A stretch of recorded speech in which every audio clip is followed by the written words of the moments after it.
The best street food in China is found in the ancient city of Xi'an. In this video, I'm bringing you to eat some of Xi'an, China's most beloved street foods. Juicy and flaky braised pork burgers, a Chinese burrito stuffed with chili and pickles. Along the way, we'll visit the Terracotta Army and the famous Shaolin Temple. So grab a meal, sit down, and join me on this Chinese street food adventure in Xi'an, China.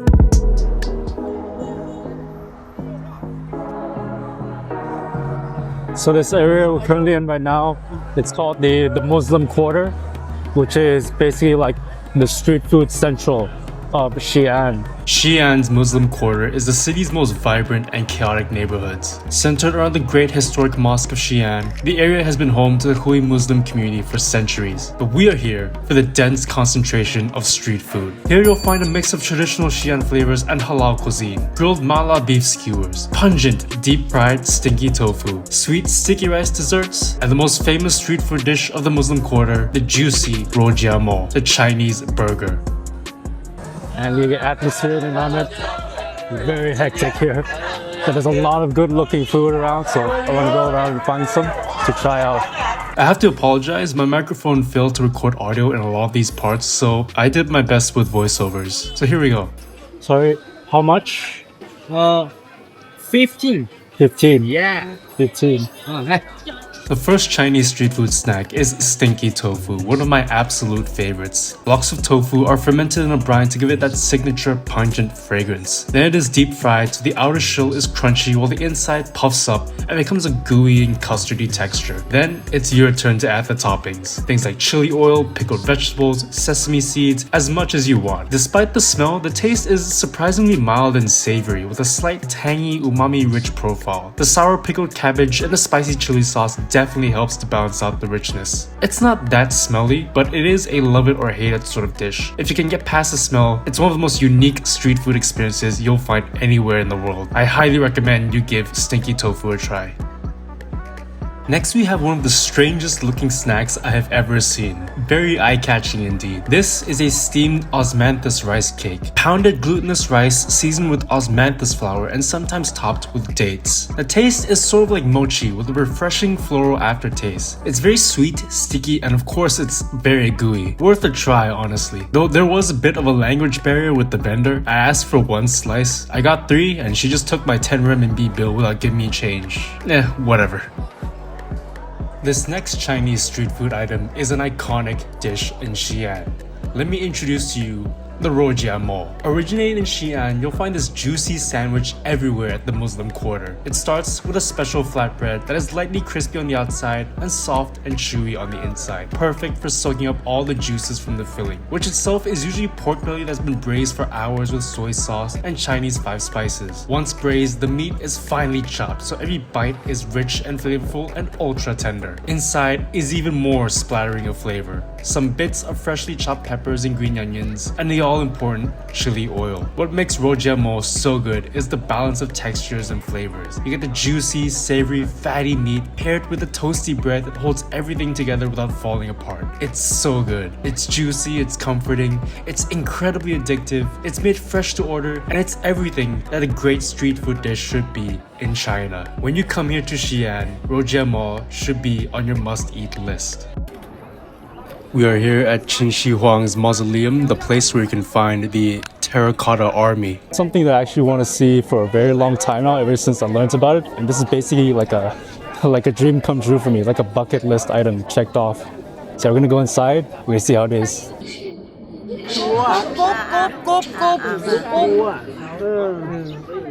แล้วมาต่อกันนี่อันนี้คนนี้มาจากไหนคนนี้เขาก็พวกเดียวกันเหรอเขาอยู่ในครัวอยู่ในครัวจะไปไล่ออกเราจะไปไล่จำไม่ได้อ้าว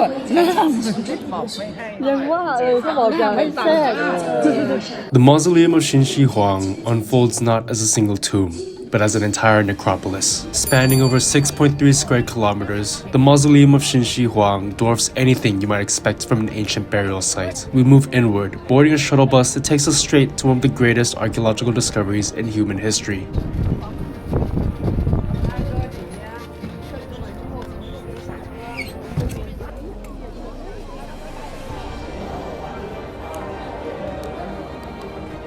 So we're heading to in total there's 3 chambers. We're heading into the first chamber right now, and there's a lot of people here.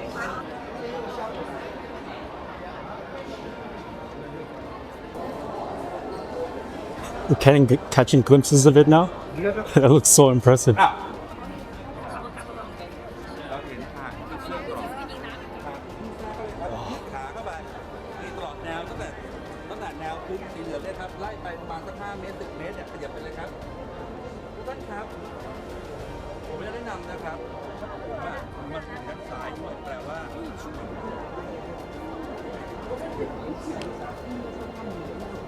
The scale of this place is actually bigger than what I can capture on camera. It's really is impressive.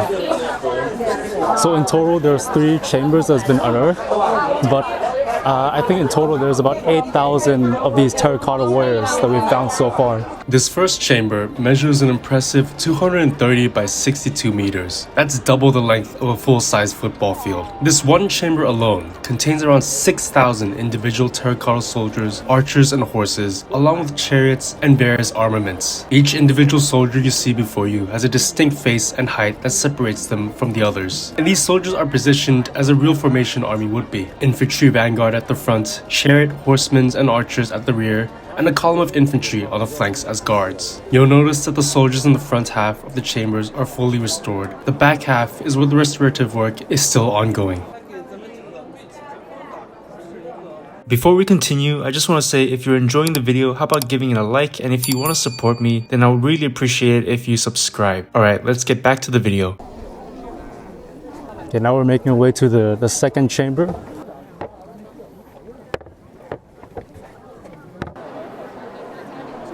So this is the newest chamber that they unearthed. They're still in the process of excavating it, so you can see a lot of like maybe interior rooms to keep the terracotta warriors fresh and pristine condition. This second chamber is also humongous. It's still under construction, but it's the most comprehensive one that features the entire composition of the Terracotta Army. It's crazy to think that this was all built 2,000 years ago during the Qin dynasty. The amount of manpower it must have taken. An army of sculptists, architects, scholars, and craftsmen tasked by the emperor to build an army of clay. The sheer manpower and scale of this architectural project is unprecedented for the ancient era. There's a lot of people here. But yeah, this area is still under under excavation. They're still trying to dig up any relics that they can find. It's really cool.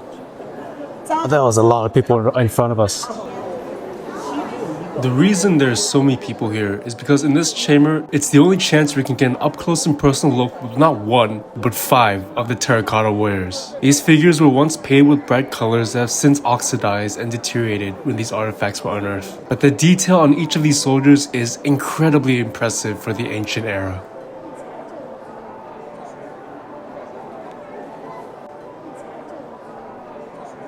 Okay, we made our way to the third chamber. This one's a little smaller. A lot less people. I can get a clearer glimpse of the horses, the terracotta horses.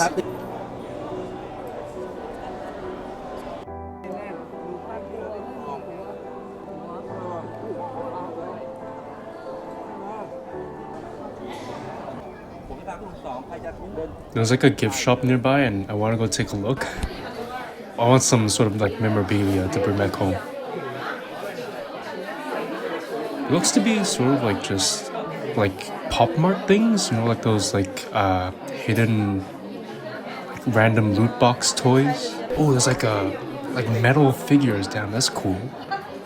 Yeah, more of these like art toy things, like the gambling toys. We got some paper crafts, stickers. More art toys. Oh, like fridge magnets. Oh, that looks nice. Yeah, maybe I should buy some to stick on like my computer back at home. It has like a metal plate.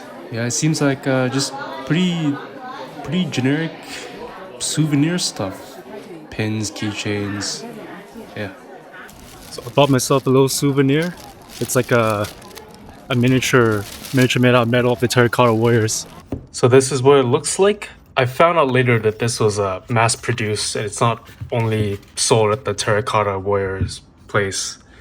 But yeah, it looks cool. Put it up here along with my other stuff. That's nice. So here we are at the base of the Song Mountain, one of the 5 most sacred mountains in China. And we are at the Shaolin Temple, the birthplace of Shaolin Kung Fu. We are currently at the entrance to the whole Shaolin Monastery complex. We need to purchase entry tickets and hop on a shuttle bus to get to the actual monastery. There's a lot of people here. So many people. I guess it's like peak tourism season right now in China. But yeah, so much people here. But before we head in, a little side quest. I found this tasty looking Chinese street food that I really want to try. Hello, ni hao. Can I have this one? One, yeah. Oh, yeah, sure. Do you scan or cash? Or money? Money. Okay. Thank you. 谢谢. 20, yeah. What is this called? Name? Name? What is it called? 鸡点丁. Thank you. 谢谢. Okay, guys, I got a snack. Not sure what this is called. I think it's 鸡点丁. So it's like sort of like a flatbread with, I guess, tripe or tofu, some chili sauce, and sausage inside. Yeah, it's like piping hot and fresh. So I'm gonna give this a try.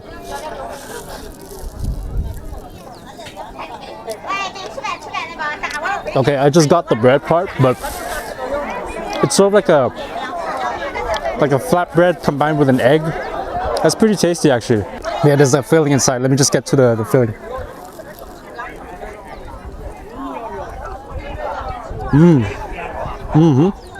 It's like a tofu skin of some sort, or maybe tripe. It has like a nice spicy mala flavor.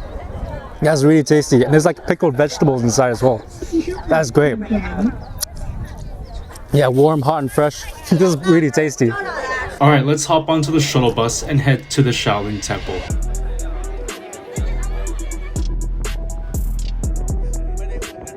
The Shaolin Monastery was built over 1,500 years ago by the Emperor of China for an Indian monk who arrived in China to spread the teachings of Buddhism. It is said that the monks practicing there were weak and unhealthy, so martial arts was promoted to help the monks build up their physical strength. This was the basis for the Shaolin Kung Fu that we see these uncles and aunties trying to replicate today.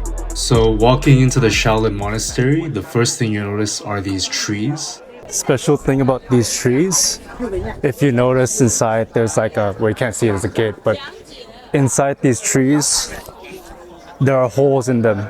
So you know what that means? That's when the Shaolin monks, they practice kung fu. They poke a hole in the tree using like their fingers. So yeah, that's pretty cool to see. And there's like many trees around this area. You can all see each one of them have like many holes inside them. So yeah, this is a bigger tree. You can see the holes more clearly here. There's just like constant repetition, practicing like Shaolin Kung Fu, poking the tree. It's really cool, yeah.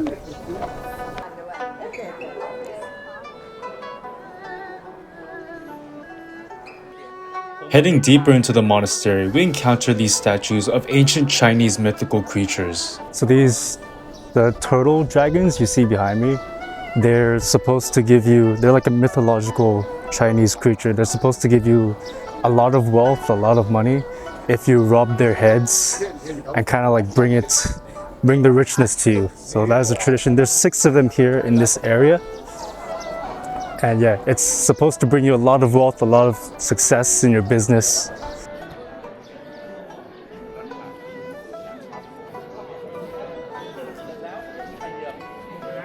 I want to show you guys something. This behind me, can you guys guess what that is? It's a large bowl, right? It's a large bowl. Is it to burn wood? No. Is it a water source? No. It's actually like a giant bowl to cook rice. That is amazing. That is incredible. There are thousands of people, thousands of students in the Shaolin temple. You need like a big bowl like that to cook rice.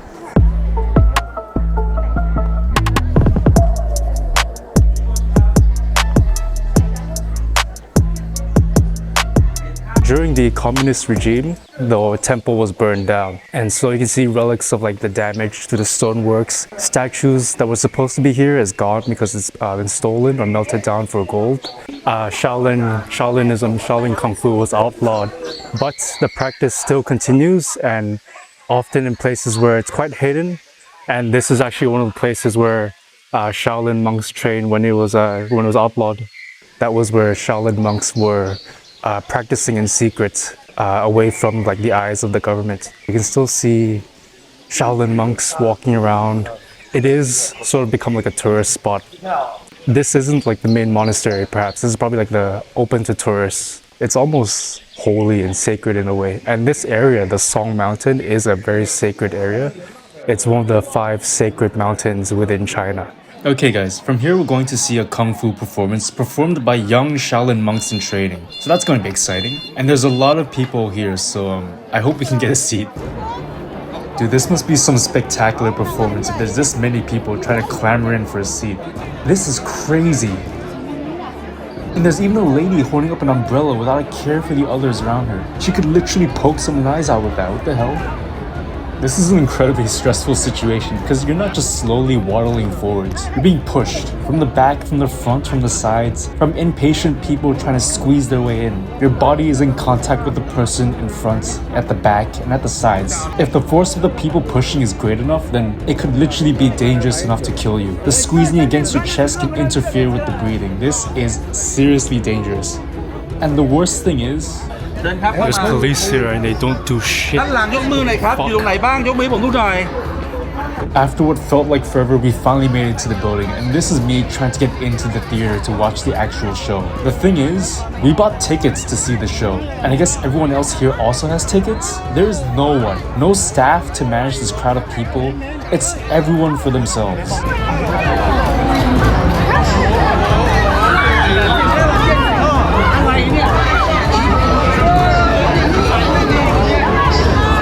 After a while, I seriously gave up trying to fight these people, trying to get into the theater.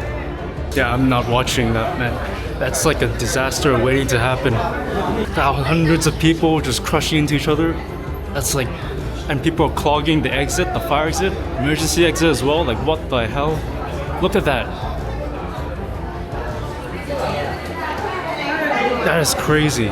There are guards, you saw there are guards, there are security officers just standing around doing nothing, just letting this all happen. That is crazy. That's a man-made catastrophe waiting to happen.